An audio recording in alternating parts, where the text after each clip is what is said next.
do start the forecast with a severe Met Office weather warning for further snow. Now, not only will these showers be big and heavy, but with just a light breeze, they'll be slow moving as well.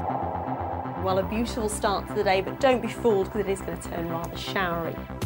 I've been forecasting the weather in Yorkshire and Lincolnshire for just over 4 years now, and in that time I've seen all kinds of weather. It may be a cliche, but in this part of the world you really can get 4 seasons in one day. Question to the weather literate.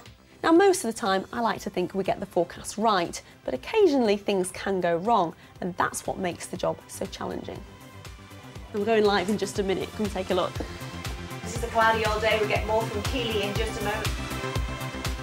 Now, advances in technology mean that forecasting is now more accurate than ever before, but the weather can sometimes be a little mischievous and difficult to pin down, especially at a local level. So, I've come to meet a man who's giving us forecasters, shall we say, a helping hand. Right, we have the wind cups for wind speed. Yep, so that collects the rainfall. That collects the rain. OK, what about this? And this is the integrated sensor suite that collects all the information, and that goes to the console here. Okay. John Livesley has always been fascinated by the weather, and when he retired, he decided to turn his dream of providing a network of super local weather stations across Yorkshire into a reality. Well, I started as a member of the Dales Way Association to offer coverage for the Dales Way route, which is Ilkley to Bowness. So I thought I'll give that dedicated weather coverage. Started with the first station here in Lower Wharfdale, and before I knew it, people were contacting me saying, can we have a station, please? Within 2.5 years, John had 8 weather stations strategically placed across the Yorkshire Dales and 1 in the Dalby Forest, all feeding data back to a website that can be accessed by anyone.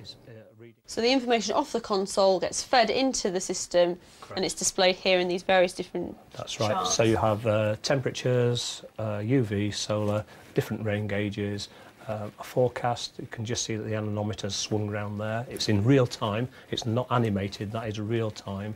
And we have a graph button, which gives you the graphs, records, etc., units and webcams. What this means is that anyone can log on to a computer and find out exactly what the weather is doing at that moment of time in the Yorkshire Dales. The site also offers a forecast, but not in the sort of detail I'm used to. The observations are really useful, and you claim very accurate. But what about the forecast? That's quite vague, isn't it? Precipitation possible within 24 to 48 hours. If I was to give a forecast, I'd probably pinpoint a time a bit better than that. Yes, I understand what you're saying about the vagaries of the forecast, but that forecast could change within 5 or 10 seconds as it computes something else. And the way this system works is that it builds up its database of conditions, cause and effect, and it will get more and more accurate with time, literally with years.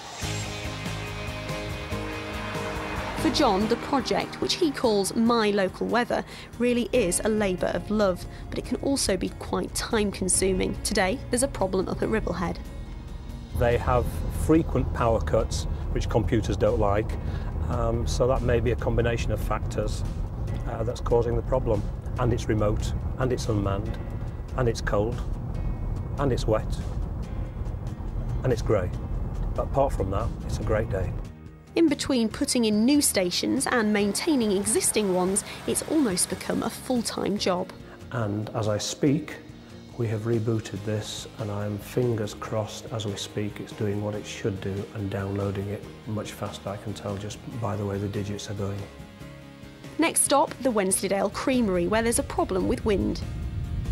I've got a spare anemometer here and a spare console, so I can take that up onto the cherry picker with myself and Phil and plug it in, and hopefully we can get a reading from there, and job's a good one, fingers crossed. Oh, bang, that's a good one. Mind your head. Health and safety at all times. It takes just a few minutes to fit the new part, and the weather station is back in business. Yes, we have a reading. It's working. Now, John's weather stations aren't just about letting people know what the weather's doing. They also have a very practical use. And I'm off to Dalby Forest to find out more. Dalby Forest is a massive tourist attraction, bringing in walkers and cyclists from all over. But with 3,000 hectares of woodland, it's also a valuable source of timber, and all of this takes careful management. So Paul, tell me why you installed the weather station in the first place. Well, initially it was from demand from people like mountain bikers who wanted to know what the weather was like in Dolby Forest before they set off their sort of day's trip, save them a wasted journey perhaps. But as we found that it's actually got a lot more uses for our own sort of forest management, things like checking for fire danger and water stress on the sort of plants and stuff like that we grow. The weather station gives accurate information about rainfall as well as evapotranspiration rates, so rangers know just how much moisture is leaving the forest. As that figure rises, the stress on plants grows. So the first thing this morning, it was only 0.5 of a millimetre, so it's virtually no stress at all on the plant. As that figure comes up to figures like 20, and that would be really very stressful on the plant. So you can actually monitor that on a live format. So, now we know that John's weather stations have their uses, but what about their forecasts? I think it's time for a bit of a challenge. OK then, John, see you there. OK, bye.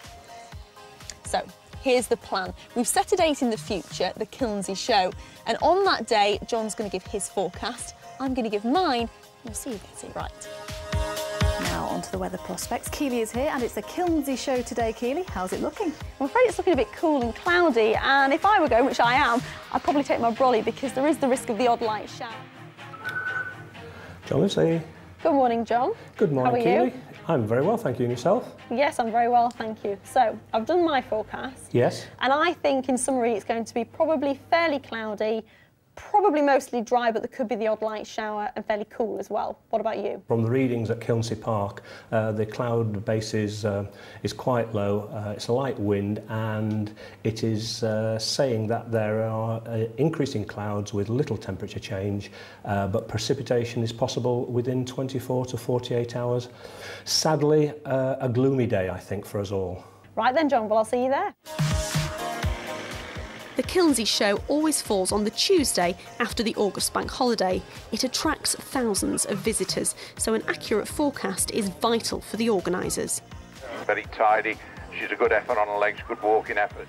The weather forecast is probably the most important thing we have to do with the show. We all listen to it. Everybody says one weather forecast says one thing, one says another. So, you know, we tend to try and listen to one that's correct. Like a BBC one? Like a BBC. So, John, it's just gone one. How do you think we've done? I think it's a score draw. We've both come up with the same forecast, a good old dull August grey day. Absolutely, it's overcast. We've both driven through a shower on the way here. There's been a few spots of rain. It feels a bit cool. Does indeed. Yeah. No factor 24 today.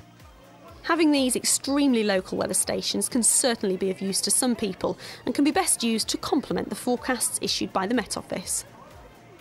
So let's face it, when you live in a place where the weather is so variable, why not take advantage of your very own weather station? And guess what? After we left, it rained all afternoon, just to prove how fickle the weather can be.